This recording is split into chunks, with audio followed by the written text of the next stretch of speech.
The LSU Tigers begin a new era as Lane Kiffin and company begin the 2026 season in just under 2 months. What are expectations for the Tigers heading into 2026, and how can they rebound after a very up and down tenure with Brian Kelly as their head coach? We'll talk that and more.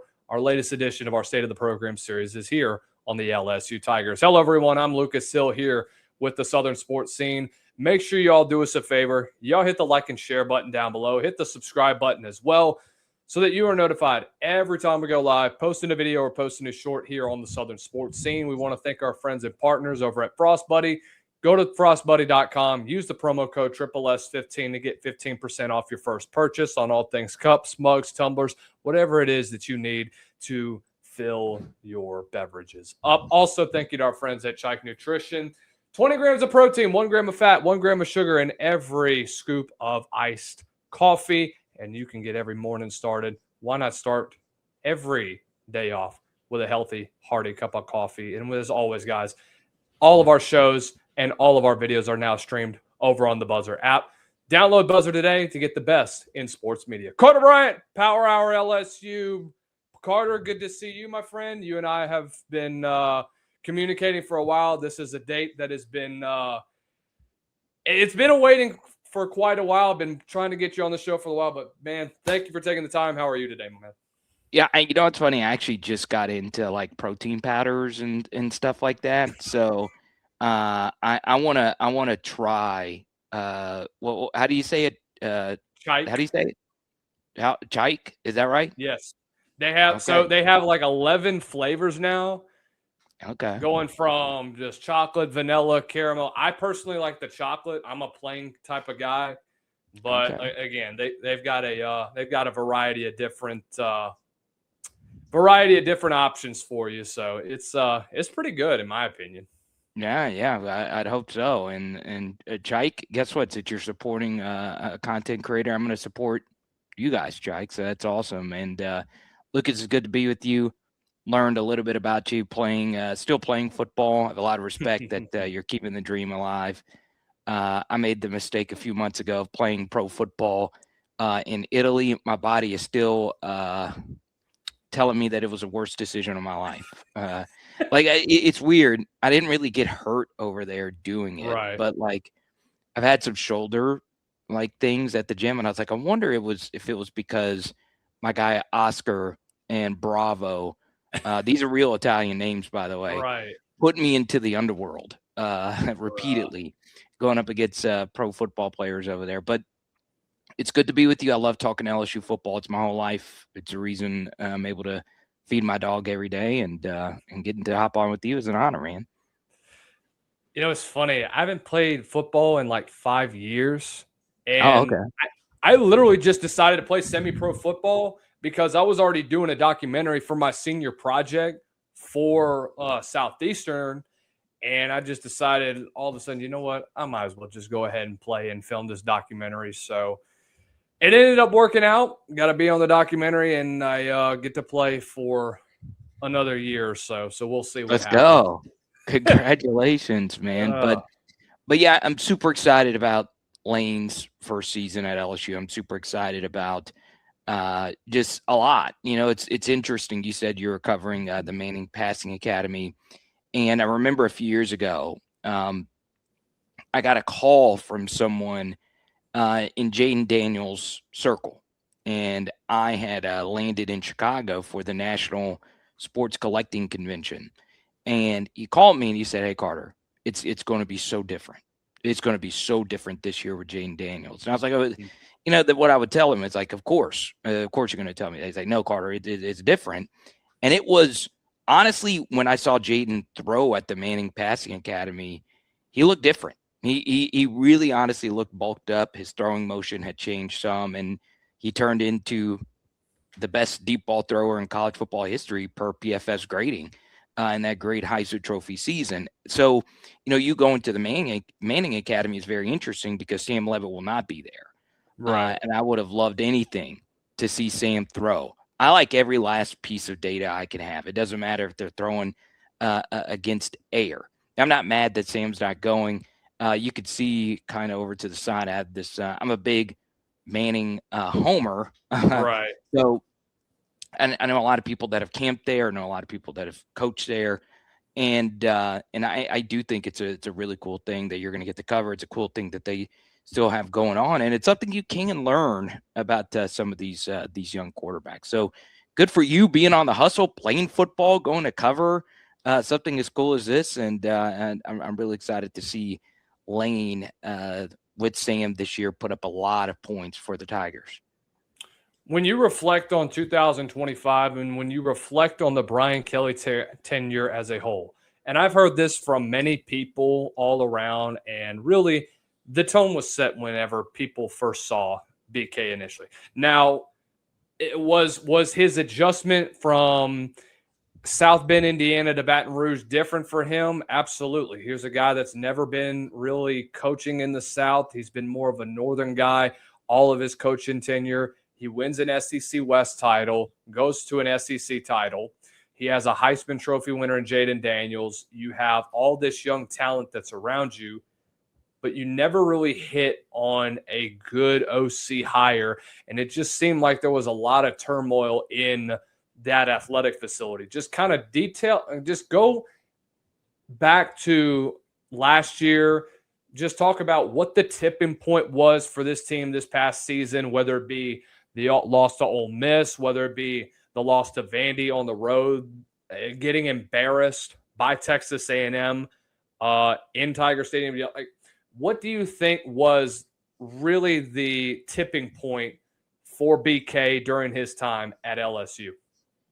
Yeah, only one thing I'll push back on your question is that he did have a good offensive coordinator in Mike Denbrock, who. Well, I say after Denbrock left. I should. Okay, so after that, so my bad, I misheard you, but You're good. yeah, I think Mike, I think the world of Mike. I thought he was really good in 2022 after a tough start, and then obviously 2023, Jaden was so good that it didn't really matter who was calling plays, but Mike did a lot of things to let Jaden be Jaden as his ridiculous season moved on. And then, well, you put Joe Sloan in there, and Joe Sloan was a big reason why a lot of things fell apart for LSU, because they were not a team that could establish a decent running game, despite going into 2024, LSU hyping up their running game, players, coaches, staffers telling me, hey, we're going to be able to establish a run.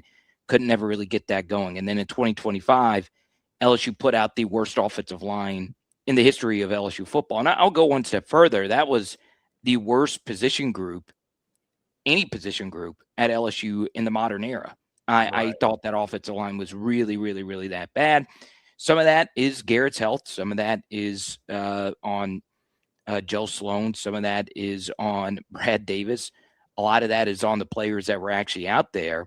And you then, turn the page now with Lane. There's still a lot of question marks with that offensive line. That's still the biggest thing that's going that's the biggest question for LSU's first year of success.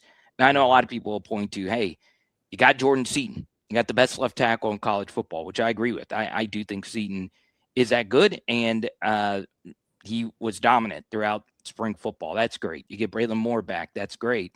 But those other three guys are going to be really, really, really big.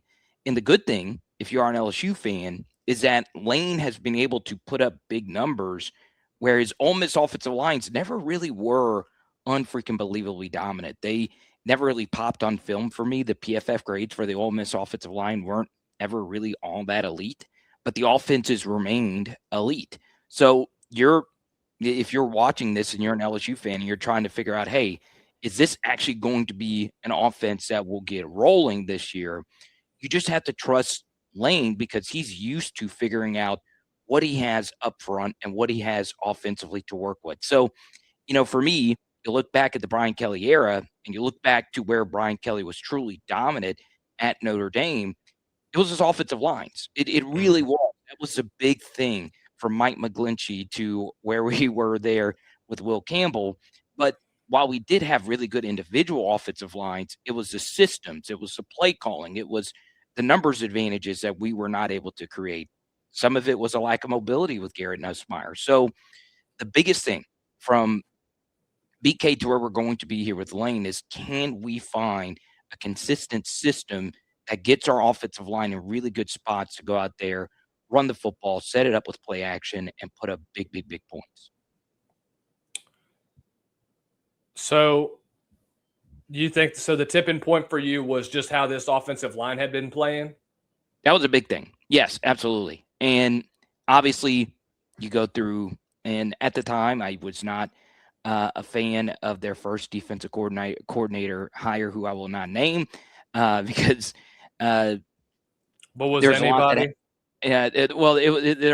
Yeah, it's kind of a sore subject for a lot of people because when he was hired to be the defensive coordinator under Brian Kelly, I released a video saying, I think this is going to not be great at all. It was one of the most vocal situations in my career where I said what I said about that hire. And at first it looked great. Obviously, had the all-time 2022 Alabama game where we shut down Bryce Young and won the game. But then as time moved on, people began to see what I thought was going to happen with the LSU defense. Then you bring in Blake Baker. This is a big year for Blake Baker. He stays, gets a raise. He's got to replace Mansour Delane. He's got to replace A.J. Halsey, who, to me, this is one of the best corners to ever play at LSU, and that's one of the best safeties to ever play at LSU. I think they are close in that Mount Rushmore of corners and safeties to have ever played at LSU. I thought they were really, really, really that good. And now this is a big, big, big year for Blake to figure out, can he get that same type of production out of the corner in the safety room? I think he will. Might not be as high-end individually with DJ Pickett and PJ Woodland, but I think those two are going to be really solid players for LSU this next year. Then obviously the guy that has really stirred the drink for a lot of the offseason discussion with the LSU defense is Ty Benefield. Lane can't quit talking about Ty Benefield. Mentioned him in the recent viral Tyrann Mathieu interview. Mentioned him in one of his first spring press conferences as guys that have a true elite championship mindset. So I think with that in mind, I think Blake Baker's defense will be better than what it was last year. Talk to me about how this secondary has been despite all the losses. I know you already mentioned Ty Benefield, who I've heard a lot of people talk about, and then guys that were in that Boise State locker room. This guy came to compete as soon as he stepped on the campus in Boise, Idaho. And you look at how he's developed over the last couple of years. And you also have to remember this. This guy was starting in a college football playoff game for Boise State 2 years ago. So he has that experience as well. What have you seen from secondary perspective, knowing that that is probably going to be the most important part of where LSU is going to be from a defensive standpoint in 26? Yeah, I have one scout reach out to me and say, hey, Carter, the guy that will shock everyone this year is Deshaun Spears, who will be an every down player. He will get the first reps as the nickel corner, or what a lot of people call the star. It's what Blake Baker calls the position. I think the world of his athleticism. We saw the playmaking ability in one of the most legendary defensive back games where he had the pick six. He had so many other plays, despite only playing 9 plays in that game. It was a PFF all-time grade from Deshaun Spears. I think the world of his profile. And now that he's going to be an every down player, I think his style of play fits really well for what that role is going to be. And obviously last year, Harold Perkins played in this role. So we have a completely different type of player playing in this role, a guy who is more suited. I like a defensive back in that role instead of a traditional linebacker in that spot. So Deshaun Spears, to me, is going to be the LSU defensive back that will get a lot of people out of their seats. I think he's that type of playmaker going into next season. Then obviously you mix in with what this defensive front for LSU can do as far as a pass rush is concerned. So I thought the LSU defensive line last year was very inconsistent, in particular at defensive tackle. So can these young DTs come in and really push the needle up the middle with the pass rush? Can they hold up versus the run? If you really go back and sit and watch where the LSU 2024 defense had issues, it was at defensive tackle. So can Deuce live up to the hype that he's gotten throughout spring? Can Lamar Brown, Richard Anderson step in and be those guys? It's going to be very big. And then, of course, Prince William Amy Ellen is the guy that needs to be your best player on the LSU defense, because if he can generate a pass rush, it allows you to do a lot of different things on the back end defensively. And I think that's going to help LSU in the long run for Blake Baker's defense in 2026. So 2 things you hit on. First of all, Deshaun Spears is somebody that I played against in high school. Oh, interesting. I didn't know that. That's tight. He was a sophomore whenever I was a senior.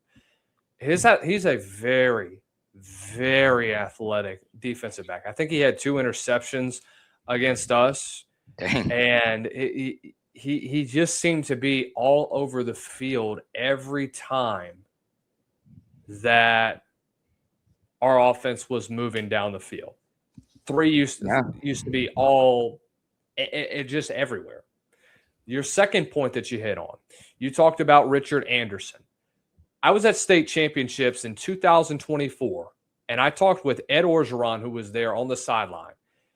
And him and I were talking a little bit about that Edna Carr front four, and he looked at Richard Anderson and he said, that is the best defensive lineman that I have ever seen in my coaching career. Nice. That included a defensive front with Corey Adams, with the amount of guys that Edna Carr on that 2014, that's probably going to go down as one of the best teams to come out of the state of Louisiana with the amount of talent that was on that team. So I think that goes to show you how incredible of an athlete both of those guys are going to be. And knowing that from firsthand experience, I've seen how they can be dominant. I've seen the type of athletes that they can be. Richard Anderson had 6 TFLs in the state championship game against Alexandria. The kid is a freaking monster in the middle. I think he's going to play some meaningful reps this year, but the sky's so bright for a kid like him. And I've been very, very vocal about how good of a defensive tackle that he is going to be since I saw him in state championships. I really, really believe that. Yeah, I saw your tweet when I was going through. I was just looking up everything on Richard Anderson. When I saw that tweet, I was like, man, I love that Coach O said that, and I'm glad Coach O's in the building. So how are you feeling about the LSU offense? You tell me. I mean, this is your show. And how, as a player yourself, are you gung-ho on the Fighting Sam Levitts? I don't think the injury is really going to affect him much. Okay. I will say I love what Sam Levitt brings. I think he is a mystery to me at times, though, because I think that Texas Tech game is a great example. Because I remember one play where he holds on to the football for too long, tries to make a play out of nothing, and ends up getting sacked. And the very next play throws a 40 or 50-yard bomb off his back foot in one-on-one coverage, and his receiver just makes an incredible catch. And it's plays like that that I see the future of where this offense could be because of Sam Levitt's athleticism and what he does with the playmakers that are surrounding him. The biggest knack that he's gotten, in my opinion, is that he had Cam Scatterboot during his first full year as a starter. The second year is that he just threw it up to Jordan Tyson, and he was injured. Now you have – it seems like this is probably the most balanced that Sam Levitt's offenses have been in his entire college career. Does it help that he has an elite transfer portal class and talent that's around him so that he can benefit off of that? Absolutely. I also think that when you pair him with Charlie Wise Jr., who is an excellent play caller, an excellent coordinator, and just a guy that knows how to bring the best out of a quarterback and has the resume to back it up, it's going to really do wonders for him. I really think Sam Levitt's in for a solid year. It's going to help him that he's just got so much depth at the receiver position that LSU hasn't had. And I would say probably 3 seasons when Brian Thomas and Malik Neighbors were there. Yeah. This is you're all right. It's a deep wide receiver room. I really like Jace Brown. He's grown on me. I saw you had a video on that yesterday. I wanted to get your thoughts on Jace Brown. Yeah, you know what I was trying to find, Lucas, is there a wide receiver out of the 9 that came in, and then some of the guys that are returning? Man, I can't keep hearing about Philip Wright. That's a guy that my most trusted guy that's at practice every single day. It's like, Carter, you got to talk about Philip Wright more. You know, that's great, but when you bring all these transfers in that have proven production and are older than him, it's tough. Like, it's really, really, really tough because you can make the bull case for so many of these guys. Winnie Watkins, he's been in Lane's system. His film last year was indeed really good. He knows what Lane and Charlie and George want, and George McDonald, the wide receiver coach, he knows what they want out of the offense and how it's supposed to be run. Jackson Harris is a very interesting guy, high yard per catch average, a lot better yak than I thought when watching him. You take a look at Eugene Trey Wilson, the highest ranked recruit out of all these transfers that they brought in. Ridiculously productive season as a freshman, and then obviously has been battling injuries these past couple of seasons. And then you get to Jace Brown, who is probably going to be my flag plant as the breakout star for LSU. Just a ridiculously talented profile, double moves, deep balls, just running past corners, really good on glance RPOs, which is a big part of the Charlie Weiss system. There's clinics that Charlie Weiss has given on how to properly run glance and slant RPO kinds of things. Jace Brown was ridiculously productive on those types of routes. So just all the things that normally go into what makes a Lane Kiffin and Charlie Weiss wide receiver great. Jace Brown, his strengths are those things. So if he's healthy, he played 9 games last year.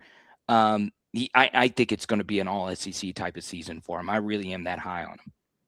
Who's your X factor this year on this roster? Yeah, I think the guy that I'm cheering for more than anyone else is Bo Bordelon. If he ends up being the starting left guard or just a starter in any capacity on this offensive line, I will never root for any one player more than him.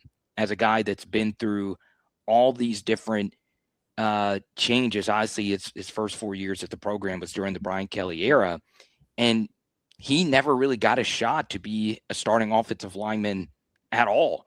When LSU was putting out the worst offensive lines we've ever seen.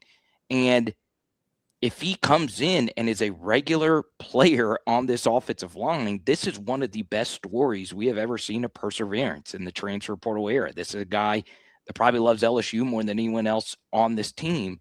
And look, his biggest claim to fame right now as a player is his mom was the viral star of the Get the Gat White House dance video. I want Bo Bordelon to be the X factor. I want him to start and play every game because it will be one of the more incredible LSU stories of the past decade because it goes against everything of where college football is actually going, which is if you're not playing at all, transfer or go somewhere where they're going to pay you the most. So, Bo, if you're watching this, I'm cheering for you, man. You would, because look, everybody should have their doubts because at the end of spring, he was getting a lot of run with the first team left guard. There's been multiple media members telling me that, hey, Bo's done well, which would be one of the craziest things.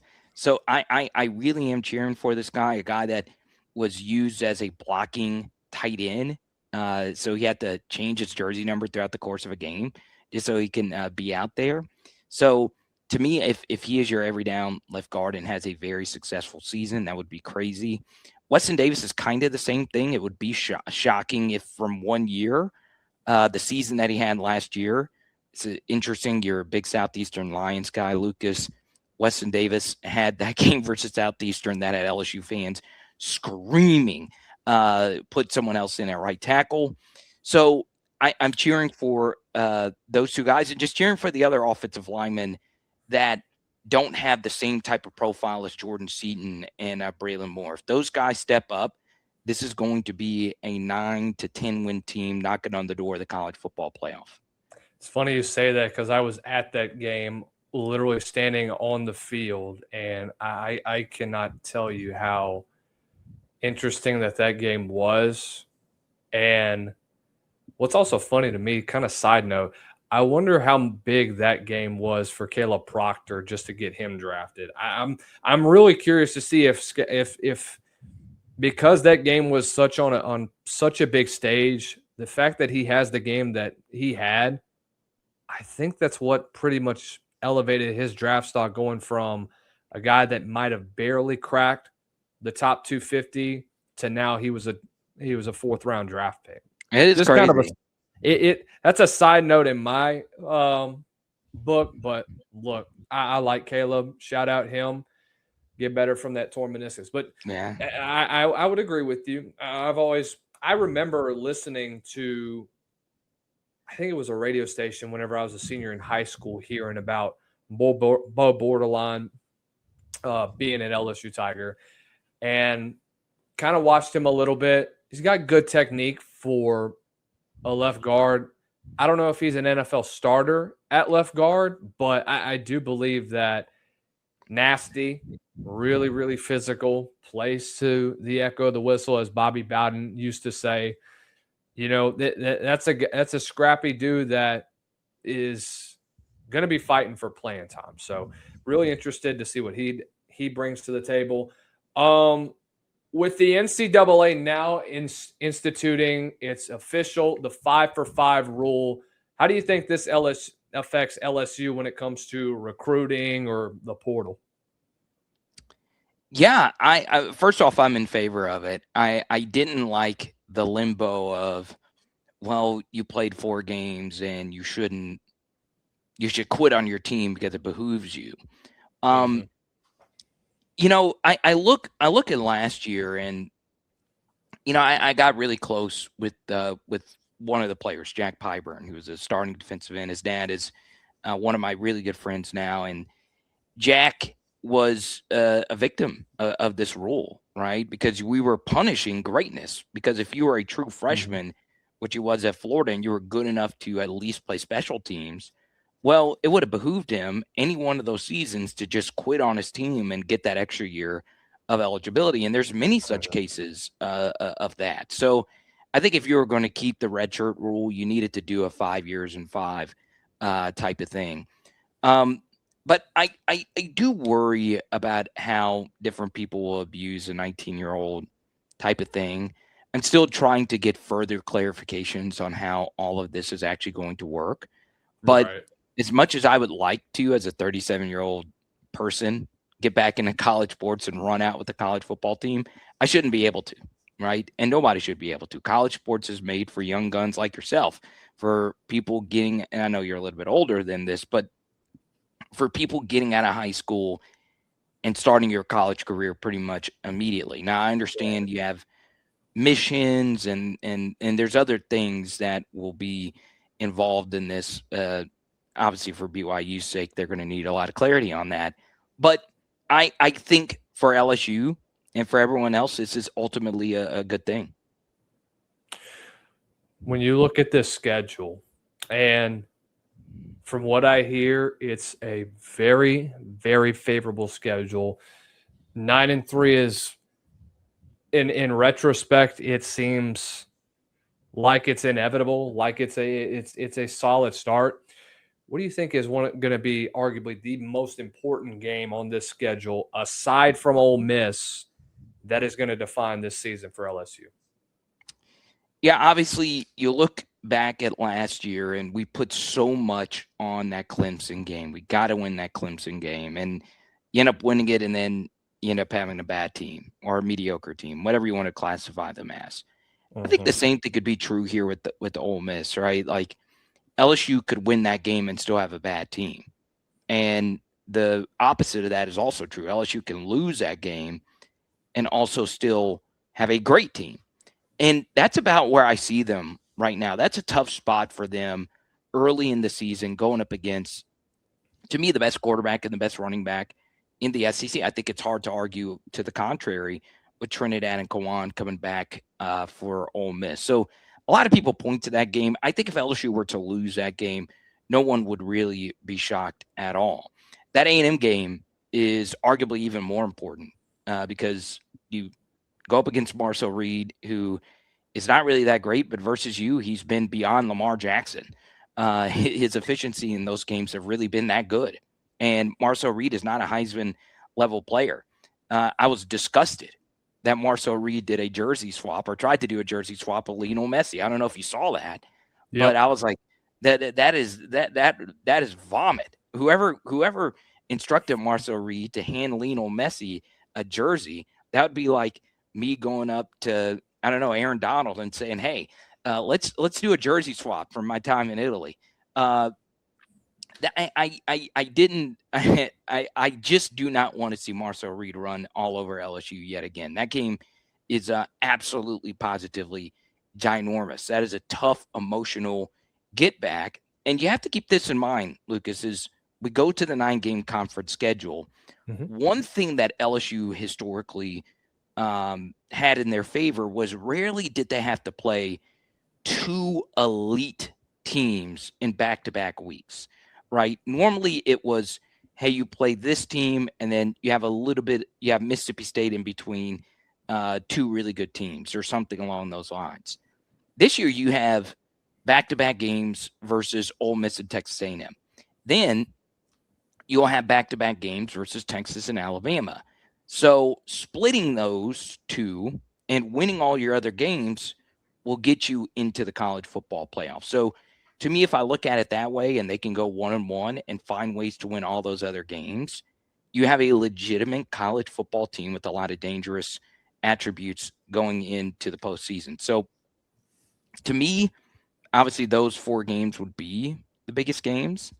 And I'm excited to see it unfold. I really, really, really am.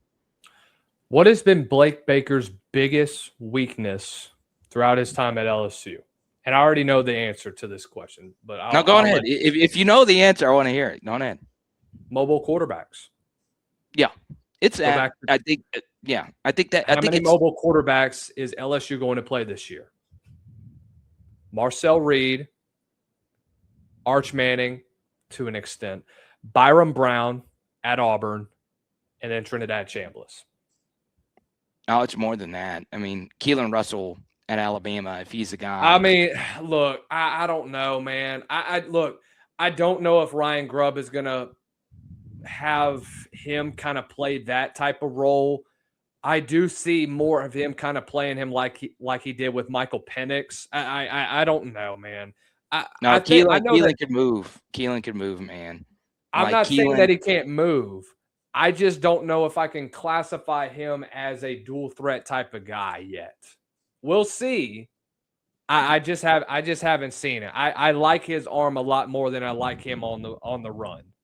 Well, he did. Well, a few years ago, he did a race between him, Caden Durham, and DeCorian Moore, and he wasn't that far off from those guys. So I think if Keelan is a guy, he can move around a little bit.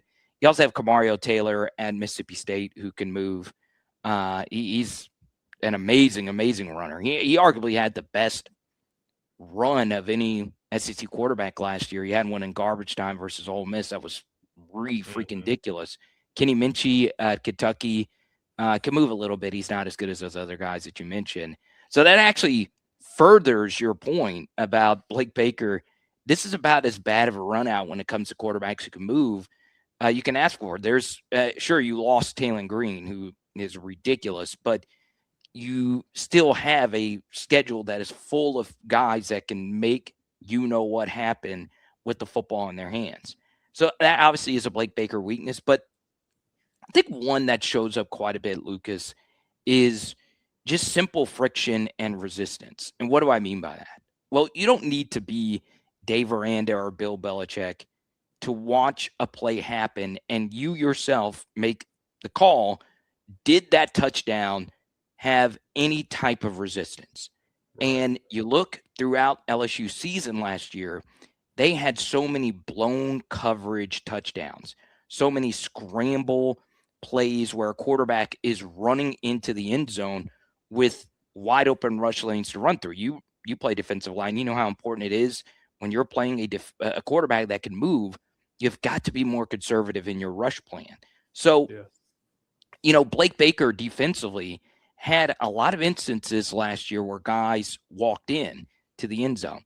Now, this is where I'll defend Blake, is some of that was due to some of the personnel things that he had in front of him. And I think this personnel grouping will be a little bit better to prevent those things from happening. So obviously on a grand scale, you got to stop the mobile quarterbacks. Sometimes you can't stop them. They're too athletic. They're going to make plays. But at the same time, more importantly, let's make them have to earn their touchdowns. Carter Bryant, Power Hour LSU, joining us here on the Southern Sports Scene on another great edition of our State of the Program series. Carter, thank you for popping on, man. Where can we find you on the socials, and where can we see some of your great work? Yeah, just go to Power Hour LSU on YouTube. You'll see a bunch of film studies, recruit breakdowns, all that stuff, and Bleacher Report. I'm very lucky to get to do some content with them this year. And a little nugget: I am writing a book.